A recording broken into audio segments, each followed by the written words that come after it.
बात करते हैं डाइसैकेराइड की। ठीक है, डाइसैकेराइड क्या होते हैं? वो कार्बोहाइड्रेट होते हैं जिनके जल अपघटन करने पर दो मोनोसैकेराइड इकाइयाँ प्राप्त होती हैं, डाइसैकेराइड कहलाते हैं। ठीक है, डाइसैकेराइड में दो मोनोसैकेराइड इकाइयाँ ग्लाइकोसिडिक बॉन्ड द्वारा जुड़ी रहती हैं। जो बॉन्ड में दो, जैसे मोनोसैकेराइड है, एक मोनोसैकेराइड ये है, एक मोनोसैकेराइड ये है, जो दोनों मोनोसैकेराइड के बीच में एक ऑक्सीजन के द्वारा बॉन्ड बना रहता है, जिसको ग्लाइकोसिडिक बॉन्ड कहते हैं। ठीक है, अब बात करते हैं सबसे पहले सुक्रोज की। ठीक है, जिसका अणुसूत्र क्या होता है? C12H22O11। अनपचायक शर्करा होती है, दक्षिण ध्रुवण गुणक होता है डेक्स्ट्रोरोटेटरी। ठीक है, तनु HCl या इन्वर्टेज एंजाइम की उपस्थिति में जल अपघटन कराने से एक अल्फा डी ग्लूकोज और एक बीटा डी फ्रक्टोज बनता है। एक तो अल्फा डी ग्लूकोज और एक बीटा डी फ्रक्टोज बनता है किसका? सुक्रोज का जल अपघटन कराने से। ठीक है, यह विलयन वाम ध्रुवक गुणक होता है, इस कारण इस विलयन को प्रतीप शर्करा कहते हैं। अगर वाम ध्रुवण गुणक है, इस वजह से इसको क्या बोलते हैं? प्रतीप शर्करा कहते हैं। ठीक है, ये अपने पास सुक्रोज है जिसका रोटेशन 66.5 डिग्री है, डेक्स्ट्रोरोटेटरी है। जल अपघटन कराते हैं डाइल्यूट HCl और इन्वर्टेज एंजाइम की प्रेजेंस में एक अल्फा डी बनता है और एक बीटा डी फ्रक्टोज बनता है, जिसको इन्वर्ट शुगर या फिर प्रतीप शर्करा कहते हैं। ठीक है,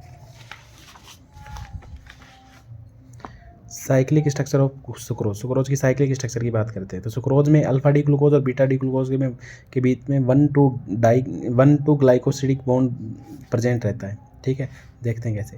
ये अपने पास अल्फा डी ग्लूकोज है, इस ग्लूकोज का ये पहला कार्बन है। ठीक है, ये अपने पास बीटा डी फ्रक्टोज है, जिसका पहला कार्बन ये होता है और दूसरा कार्बन ये होता है। तो पहले कार्बन और दूसरे कार्बन के बीच में जो बॉन्ड है ऑक्सीजन से जुड़ा हुआ है, इसको हम बोलते हैं 1,2 ग्लाइकोसिडिक बॉन्ड। ठीक है, तो नॉन रिड्यूसिंग शुगर है दोनों। हावर्थ प्रक्षेपण की बात करते हैं हम, हावर्थ प्रक्षेपण सूत्र।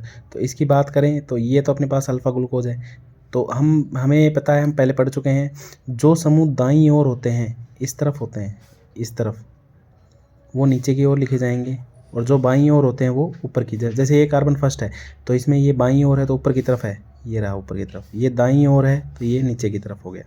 ये है दाईं ओर, ये ग्रुप दाईं ओर है, दाईं ओर है तो नीचे की तरफ है, ये बाईं ओर है तो ऊपर की तरफ। ऐसे ही इसमें लिखेंगे, और इसको 1 और 2 कार्बन से जोड़ते हैं, इसलिए इसको 1,2 ग्लाइकोसिडिक बॉन्ड बोलते हैं, बीच में ऑक्सीजन जुड़ा रहता है। सेकंड बात करते हैं माल्टोज डाइसैकेराइड की, जिसका सूत्र होता है C12H22O11। अपचायक शर्करा है, दक्षिण ध्रुवण गुणक है, तनु HCl और माल्टोज एंजाइम की उपस्थिति में जल अपघटन कराते हैं तो 2 अल्फा डी ग्लूकोज की इकाइयाँ प्राप्त होती हैं। कितनी? 2 अल्फा डी ग्लूकोज की। ठीक है, साइक्लिक स्ट्रक्चर की बात कर लेते हैं, तो सुनो ध्यान से। एक ग्लूकोज की बात करें तो ये पहला कार्बन है, दूसरे ग्लूकोज की बात करें तो 1 2 3 4 5, चौथा कार्बन। पांचवें कार्बन पे तो ये खुद साइक्लिक स्ट्रक्चर से जुड़ा रहता है। जो साइक्लिक स्ट्रक्चर बनती है ना, देखो जैसे यहाँ पे ये साइक्लिक स्ट्रक्चर बनी हुई है, तो ये तो पांचवा कार्बन है जिसपे ये खुद की साइक्लिक स्ट्रक्चर बनी हुई है।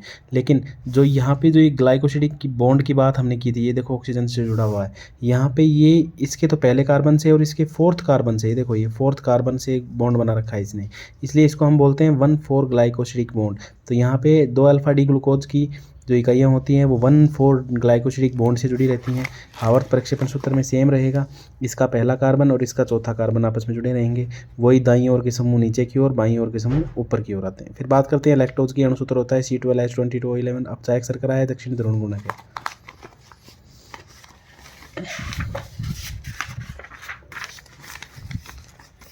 तनु HCl की उपस्थिति में जल अपघटन कराने पर बीटा डी ग्लूकोज व बीटा ग्लैक्टोज की इकाइयाँ प्राप्त होती हैं। ठीक है, साइक्लिक स्ट्रक्चर की बात कर लेते हैं।